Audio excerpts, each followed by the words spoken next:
Today we are going to read the story Trolls. This is adapted from the movie by DreamWorks called Trolls.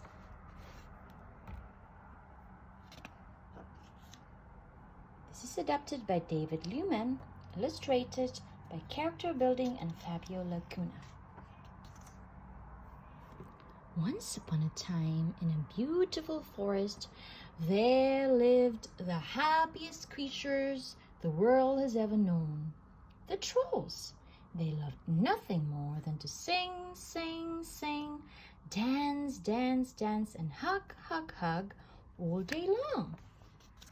Unfortunately, the trolls' boisterous singing attracted the Bergens, big, grumpy creatures who were always miserable, and only one thing could make the Bergens happy: eating delicious trolls.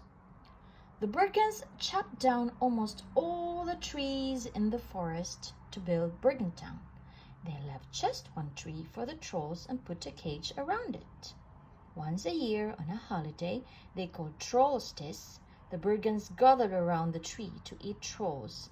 It was the one day they could actually taste happiness.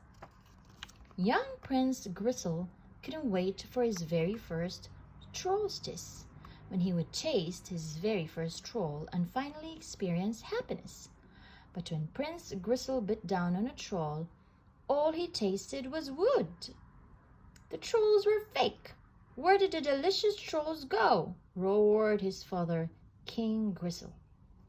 Afraid of being eaten, the trolls had dug tunnels under their tree and escaped from the Bergens. "We'd leave no troll behind," vowed their brave leader, King Peppy, carrying his torch of freedom. King Peppy helped every last troll get away. He even carried his baby daughter, Poppy, hidden in his long hair. King Peppy led the trolls to a wonderful forest home far away from the Bergens. King Gristle was furious with the royal chef and blamed her for letting the trolls escape. "You are hereby banished from Bergentown," he roared, "forever." Prince Gristle asked his father what would make him happy now, since there were no trolls to eat. "Nothing," King Gristle answered miserably. "You will never, ever, ever be happy." Many years later, after lots of singing, dancing, hugging, and scrapbooking, King Peppy's daughter Poppy was finally ready to lead the trolls. But before that, they needed to celebrate freedom from the Bergens, and that meant it was time for the biggest, loudest party ever. All the trolls were excited about the party except one worried troll named Brunch. "Your big, loud, crazy party is going to lead the Bergens straight to us," he warned. "They're out there somewhere, watching, waiting, listening. While you make noise out here, I'll be in my highly camouflaged, heavily fortified, Bergen-proof survival bunker." It had been very long since anyone had seen a Bergen, so the trolls were tired of Brunch's constant warnings. In fact, they were a little upset with him for spoiling their fun. But Creek, a calm and peaceful troll, said Brunch was just trying to help. "Brunch wants to be miserable," Creek explained.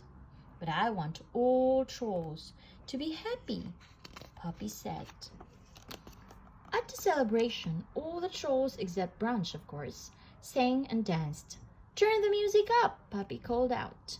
Grinning, DJ Suki pumped the music even louder. Poppy played along on her cowbell. "More glitter!" Poppy shouted happily. The trolls shined brightly colored spotlights into the sky. They fired the glitter cannons and set off a giant glitter explosion. Kaboom! Not too far away, in another part of the forest, the banished royal chef heard the explosions and thumping bass music. The alert Bergen purred through her spyglass and saw a burst of fireworks shaped like Poppy. "Could it be?" she thought. "After all these years of searching, have I finally found the trolls?" Chef stomped into Troll Village. Boom, boom, boom. "Run!" Puppy yelled. The trolls scattered, but Chef managed to scoop up several of them, including Biggie, Mr. Dinkles, Smidge, Cooper, Fuzzbird, Satin, Chanel, Guy Diamond, and Creek. After Chef left, Puppy led the remaining trolls to the safest place she could think of, Branch's underground bunker. She asked Branch to come with her to save her captured friends, but he thought that idea was even crazier than having a big, loud party in the first place. "You're really going to Bergen town on your own?" Branch asked, when he realized what she was determined to do. "My father didn't leave any trolls behind, and neither will I," Puppy vowed. The forest between the trolls' home and Bergen town turned out to be darker and more dangerous than Puppy had expected. Before she knew it, she found herself stuck in a big spider web, and to make matters worse, giant spiders were creeping out of the shadows. Boink! One of the spiders got hit in the head with a frying pan. They turned around and saw Branch, using his long hair like a whip. Snap! Branch drove the spiders off and rescued Puppy. Puppy and Branch headed toward Bergen town. As they made their way through the forest, Puppy sang to make herself feel better, but Branch only scolded. "Maybe you should try singing," she suggested. "I never sing," Branch stated firmly. "Never." They soon discovered a series of tunnels near the edge of Bergen town. "One of these tunnels leads to the troll tree," Puppy said.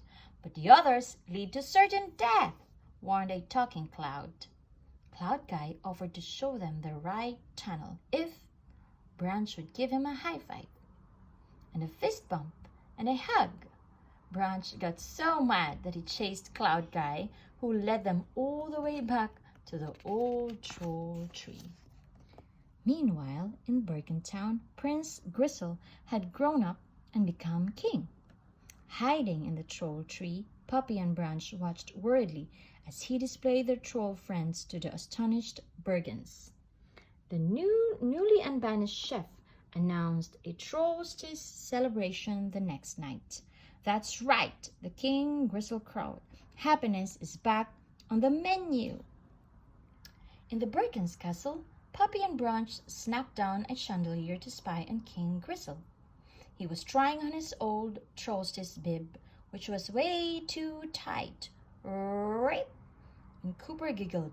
King Gristle realized there weren't enough trolls for a trollstice celebration. To calm the angry king down, Chef popped Creek into his mouth. King Gristle left the dining room with Creek in his mouth. Chef turned to the scullery maid and barked, "Bridget, lock these trolls in your room and guard them with your miserable little life." As Bridget wheeled the trolls away in their cage, Puppy jumped onto one of her apron strings. Branch had no choice but to do the same. Once inside Bridget's room, Puppy saw that the walls were covered with pictures of King Gristle. Bridget lay on her bed sobbing. "She's in love with him," Puppy thought. Puppy convinced the lovesick Bergen to help her rescue her friends by promising to help her win the king's love with a new outfit and a new hairdo. While King Gristle was shopping at Bibbly Bibbington's Bib, Bridget walked into the store with the trolls atop her head. They were using their magical hair to create a rainbow-colored wig. Impressed by her beauty, the king asked her name. Repeating after the hidden trolls, she answered, "Lady Glitter Sparkles." King Gristle asked her on a date right then and there. King Gristle and Bridget had a great time eating pizza and talking, with Puppy and Branch in her wig whispering all the right things to say into her ears. Bridget captivated King Gristle. Then Bridget spoke from her heart. "Being here with you today makes me realize that true happiness is possible." "It is," the king agreed, opening his locket to reveal Creek. He was still alive. "True happiness is a lot closer than you think." After dinner, King Gristle and Bridget roller skated together. As the two Bergens zoomed around the ring, The trolls in Bridget's wig held on for dear life. King Gristle liked Lady Glittersparkle so much that he invited her to be his guest at the Trolls's feast. Yes, Bridget agreed, thrilled. Suddenly, Chef interrupted their date. She eyed Lady Glittersparkle suspiciously. Worried that she would be recognized, Bridget hurried away, dropping one roller skate. "I'll see you at Trolls's, Lady Glittersparkles," King Gristle called after her, picking up her skate and holding it tenderly. Back in her room, Bridget was happy until she saw the trolls leaving to rescue Creek. "No, no," she cried. "You have to help me be Lady Glittersparkles. I need you." "But you can't pretend to be someone you're not forever," Poppy said as they left to save Creek. Bridget threw herself on her bed and sobbed. Meanwhile, in his bedroom, King Gristle got on his treadmill. He wanted to be in good shape for his next date with Lady Glittersparkles. The trolls snuck into the bedroom and snatched the locket, but King Gristle's pet alligator spotted them. The trolls sped through the castle on a roller skate. "Hold on!" Poppy yelled. The scaly pet chased them, snapping his massive jaws, full of razor-sharp teeth. They finally escaped into the kitchen, where Poppy noticed that Creek wasn't in the locket. "Where'd he go?" she cried, as wham! Chef slammed a cage down over the trolls. Chef sneered. "Creek is going to lead me to the rest of the trolls." Poppy couldn't believe it. But Creek admitted he'd sold out his fellow trolls to save himself from being eaten. "Believe me, I wish there were some other way, but there isn't," Creek said, reaching through the bars of the cage to take Poppy's cowbell out of her hair. Creek went back to the trolls' deserted village and rang the cowbell. "It's Poppy's cowbell!" King Peppy cried happily. "She's come back with the others." The trolls rushed out of Branch's bunker, only to be gathered up by Chef and her guards. Back in the castle's kitchen, Chef tossed all the trolls into a big cooking pot. "I failed," Poppy said miserably. "I got everyone I love thrown in a pot." All the color drained out of her, but then Branch started singing. Yes, Branch. He sang about showing your true colors, and then something amazing happened. His true colors came out. Poppy was filled with joy and sang along with Branch. Then her colors returned too. "Well," Poppy said, "we danced and hugged and sang. Now what?" The lid was lifted off the pot. It was Bridget. "Now you get out of here," she said. She'd heard Branch's beautiful song and just couldn't let the trolls be eaten. "Go now." The trolls ran off through the tunnels, but then Poppy stopped. She felt sorry for Bridget and for all the Bergens who'd never gotten to be happy. At the Trolls's feast, Bridget admitted that she had let the trolls go. As Chef was about to have her arrested, the trolls stormed into the banquet hall on a roller skate. They jumped onto Bridget's head and formed themselves into the rainbow's wig. "Lady Glittersparkles?" King Gristle cried, amazed. He realized that when they were together, he was happy, even without eating a troll.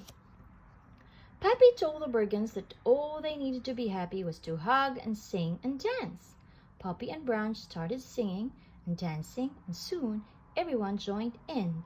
They all felt happy, except Chef, who was ejected from the castle. "You've changed your point of view through the power of song and dance," one Bergen said. King Gristle and Bridget could not have agreed more. Back in their village, the trolls kept the party going. King Peppy passed Poppy the torch of freedom and placed a crown on her head, announcing, "Our new queen." They all lived happily ever after, even the Bergens. The end.